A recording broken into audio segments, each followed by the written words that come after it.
चमनलाल जी, आपका आकलन क्या है उन दया याचिकाओं के टेक्स्ट? इसके बारे में कुछ आपको फैक्ट्स बताऊंगा। Penal settlements in Andamans government Bharat सरकार की छापी हुई किताब है। आरसी मजूमदार ने उसको एडिट किया है, लिखा है। उस किताब के मुताबिक अंडमान में 498 मैंने 500 के करीब आप समझ लीजिए कि राजनीतिक बंदी थे और ज़्यादातर उनमें क्रांतिकारी थे, क्रांतिकारी धाराओं के थे।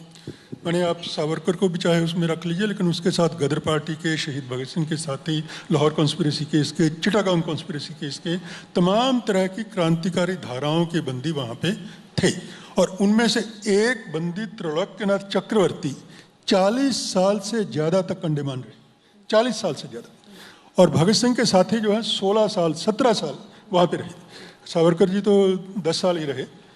लेकिन सावरकर जी ने, भगत सिंह के साथियों ने, गदर पार्टी के लोगों ने अंग्रेज़ों की बर्बरता के खिलाफ, ब्रिटिश शासन की बर्बरता के खिलाफ भूख हड़तालें की।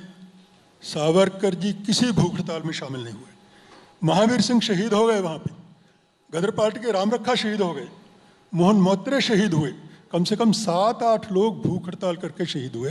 सावरकर जी को कहा भी था शहीद भगत सिंह के साथियों ने, गदर पार्टी के साथियों ने, कि आप हमारे साथ भूख हड़ताल में आइए, लेकिन सावरकर जी उनसे थोड़ी दूरी बना के रखते थे।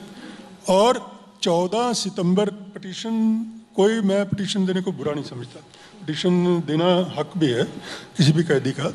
तो सावरकर जी की 6-7 पिटीशन कही जाती हैं, लेकिन जो रिकॉर्ड में ये पीनल सेटलमेंट्स इन अंडमान्स, इसी में आरसी मजूमदार ने 14 नवंबर 1913 की पिटीशन है और वो रिकॉर्ड में है। मैं आपको वर्ड भी पढ़ के सुना सकता हूँ उसके।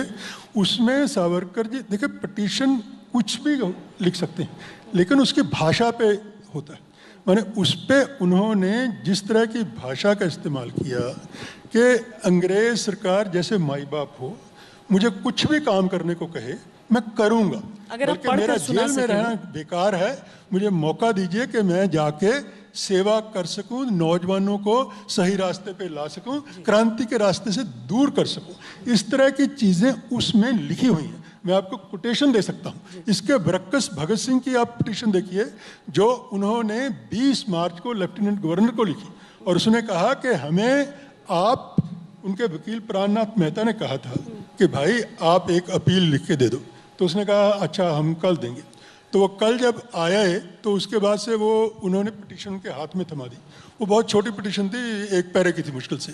तो उन्होंने कहा कि ऐसा है कि हम राजबंदी युद्धबंदी होते हैं, माने हमारा और ब्रिटिश सरकार का एक युद्ध छिड़ा हुआ है, हम लोग मुक्ति के लिए लड़ रहे हैं, आप लोग हमारे दुश्मन हो, और युद्ध बंदियों को गोली से उड़ाया जाता है। आप एक मिलिट्री का दस्ता भेजिए जो हमें गोली से उड़ा दे। ये फांसी देना युद्ध बंदियों के लिए एक तरीके से अपमान की बात है। तो ये 2 पिटीशनें अलग अलग हैं। एक तरफ सावरकर जी कहते हैं कि आप जो है हमें कुछ भी मौका दीजिए, मैं हमेशा लॉयल रहूँगा और कुछ भी ऐसा काम नहीं करूँगा जिससे ब्रिटिश सरकार को कोई भी असुविधा हो, आप जैसे भी चाहें हमारे ऊपर